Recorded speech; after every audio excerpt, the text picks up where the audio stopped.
Hello guys, welcome to Shettier Science. My name is Sachin Karote and I am teaching physics for the last 9 years. Guys, आज हम एक ऐसे question की बात करने वाले हैं जो नीट के पेपर में या जेईई मेन के पेपर में हमेशा आपको दिखेगा और वो है writing dimensions of physical quantity.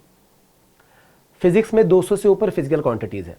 अब हर क्वांटिटी का डायमेंशन हम बाहर तो नहीं कर सकते, तो किसी भी क्वांटिटी का डायमेंशन कैसे लिखना चाहिए इसके कुछ पर्टिकुलर स्टेप्स हैं और आज हम क्विकली उन्हीं स्टेप्स को रिवाइज करने वाले हैं और उसका एग्जांपल देखने वाले हैं. पॉइंट नंबर 1, मान लीजिए क्वांटिटी हमारे पास है फोर्स. अब किसी भी क्वांटिटी का डायमेंशन या तो आप यूनिट से लिख सकते हैं या उसके फॉर्मूला से लिख सकते हैं. मैं तो हमेशा सजेस्ट करूंगा कि फॉर्मूला से लिखते हैं. तो सबसे पहला स्टेप, जिस क्वांटिटी का हमें डायमेंशन लिखना है हमें उसका फॉर्मूला पता होना चाहिए. ये देखिए, फोर्स का फॉर्मूला है mass into acceleration. Step number 2, अब फॉर्मूला को तब तक सॉल्व कीजिए जब तक उसके आरएचएस में सारे फंडामेंटल क्वांटिटीज ना आ जाए. I repeat the statement, formula को तब तक सॉल्व करना है जब तक उसके आरएचएस में सारे फंडामेंटल क्वांटिटीज आ जाए. मैं करके दिखाता हूं. देखिए, मास ऑलरेडी फंडामेंटल है, कुछ नहीं करना है, पर एक्सेलरेशन फंडामेंटल नहीं है, तो इसको सॉल्व करना पड़ेगा. एक्सेलरेशन का फॉर्मूला है वेलोसिटी अपॉन टाइम. अब टाइम फंडामेंटल है,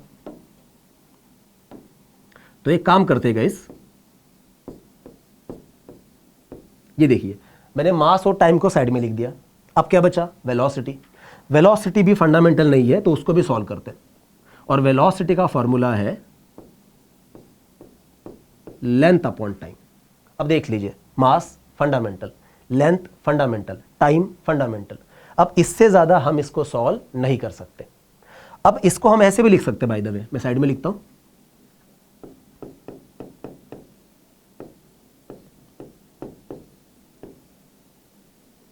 ये देखिए, force is equal to mass into length upon time का स्क्वायर. तो यहां से एक तरीके से हमने फोर्स का नया फॉर्मूला ही बना लिया है. और इस फॉर्मूला की खास बात यह है कि इसके आरएचएस में जो क्वांटिटीज है they all are fundamental quantities. So ये था स्टेप नंबर 2. अब और एक चीज मैं आपके साथ शेयर करना चाहूंगा. अब यहां से भी ना फोर्स का एक नया यूनिट बना सकते हैं. देखो कैसे, मास का यूनिट केजी, लेंथ का मीटर, अपॉन टाइम का स्क्वायर इज सेकंड स्क्वायर.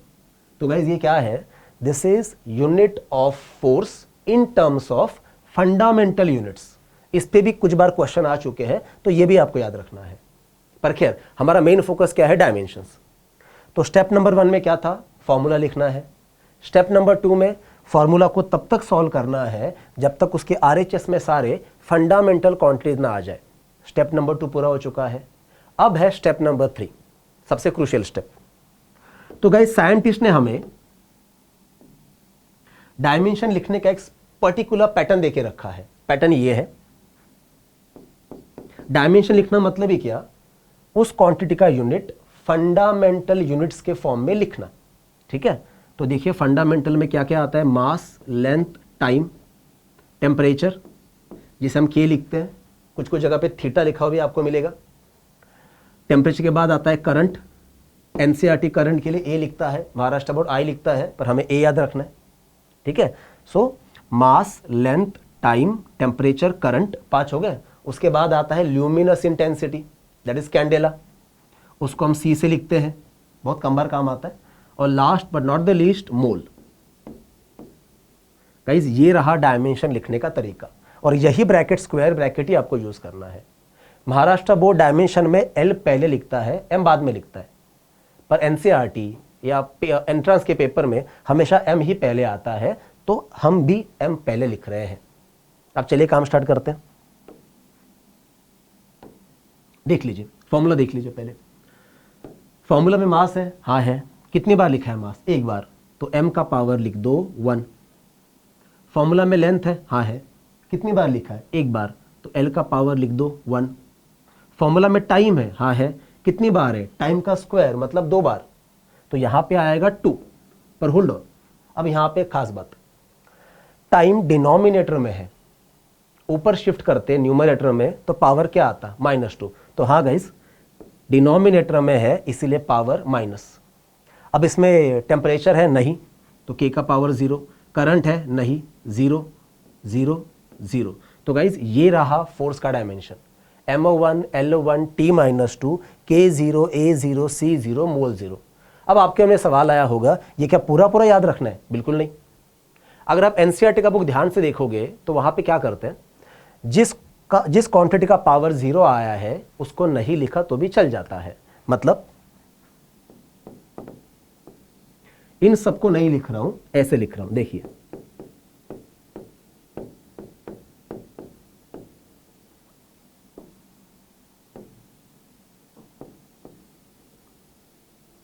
ये रहा गाइस फोर्स का डायमेंशन, MO1 LO1 T-2।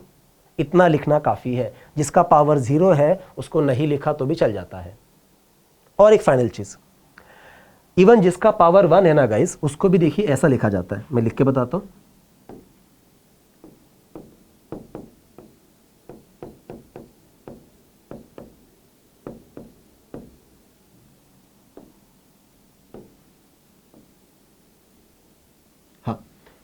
एक बात नोट करो, जिसका पावर 1 है वहां पे नहीं लिखा तो भी चलता है, ऊपर कुछ नहीं लिखा है मतलब ये पावर 1 है। तो दो बातें, जिसका पावर 0 है उनको नहीं लिखा तो भी चलता है, जिसका पावर 1 है तो ऊपर 1 लिखना कंपलसरी नहीं है। ये याद रखो क्योंकि क्वेश्चन में भी ऐसे ही दिया जाता है। ये दोनों एक ही चीज है, MO1 LO1 T-2। ये रहा गाइस फोर्स का डायमेंशन। हमने टोटल 3 स्टेप में इसको सॉल्व किया है और यही 3 स्टेप आपको हर बार अप्लाई करने चाहिए। ऑफ कोर्स इसका एक शॉर्टकट भी है जिसमें हम चार्ट बनाते हैं और फिर तो हम किसी भी क्वांटिटी का डायमेंशन विद इन सेकंड लिख सकते हैं, पर वो हम अगले वीडियो में करने वाले हैं। फिलहाल तो मैं आपको बेसिक सिखा रहा हूं कि किसी भी क्वांटिटी का डायमेंशन किस तरह से लिखा जाता है। अब एक एग्जाम्पल तो मैं ले चुका फोर्स, ठीक है, और एक एग्जाम्पल लेते हैं। ऑलराइट गाइस, तो ये रहा हमारा सेकंड एग्जाम्पल, वर्क मतलब ही एनर्जी। अब एनर्जी में काइनेटिक एनर्जी, पोटेंशियल एनर्जी, ये सब कुछ इसमें ऑलरेडी कवर है, ठीक है। स्टेप नंबर 1 क्या कहा था, जिस क्वांटिटी का डायमेंशन लिखना है हमें पहले उसका फॉर्मूला पता होना चाहिए। वर्क डन का फॉर्मूला सबको पता है, force into displacement. But don't forget displacement भी एक तरह का लेंथ ही है, ठीक है। तो इसी फॉर्मूला को मैं ऐसे लिख देता हूं। स्टेप नंबर 2 में क्या समझाया था, RHS को चेक करते हैं। अब इसमें आपको नजर आएगा लेंथ फंडामेंटल है तो उसको कुछ नहीं करना है, पर फोर्स फंडामेंटल नहीं है, मतलब फोर्स को सॉल्व करना पड़ेगा और तब तक सॉल्व करना पड़ेगा जब तक सारे क्वांटिटीज उसमें फंडामेंटल ना आ जाए। अब हमने जस्ट फोर्स का एग्जांपल कवर किया है तो मैं उसी में से कॉपी करके लिख रहा हूं। क्या लिखा था फोर्स के लिए हमने, मास इंटू लेंथ अपॉन टाइम का स्क्वायर, ठीक है। ये हो गया फोर्स का, इंटू क्या है, लेंथ, इंटू है लेंथ। तो इस तरह से गाइस वर्क डन का फॉर्मूला हो गया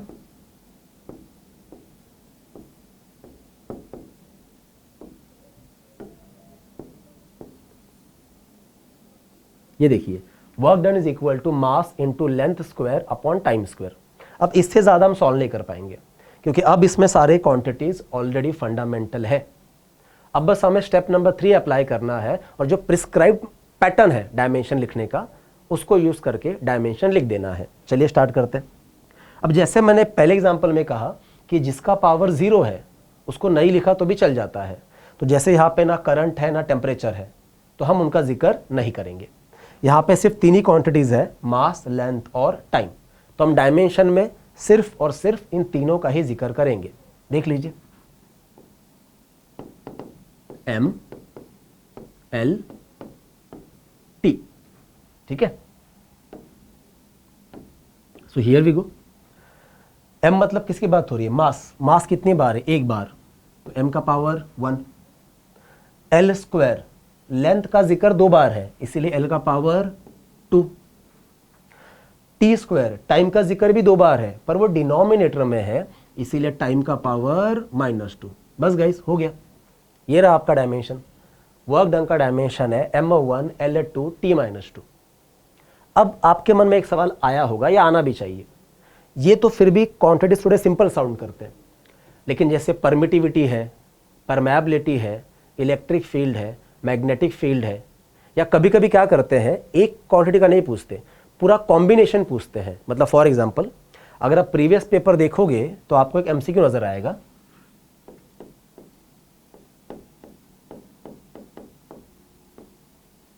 कि इस कॉम्बिनेशन का डायमेंशन लिखो। This is half into epsilon not into E square. अब यहां पे दो क्वांटिटी है, ये दोनों, half is a number. Guys do remember, numbers का डायमेंशन नहीं लिखते क्योंकि नंबर्स का कोई यूनिट ही नहीं होता है, ठीक है। नंबर्स हो, ट्रिग्नोमेट्रिक फंक्शंस हो, एक्सपोनेंशियल फंक्शन हो, एंगल्स हो, साइन थीटा कॉस थीटा, इनका डायमेंशन नहीं लिखते।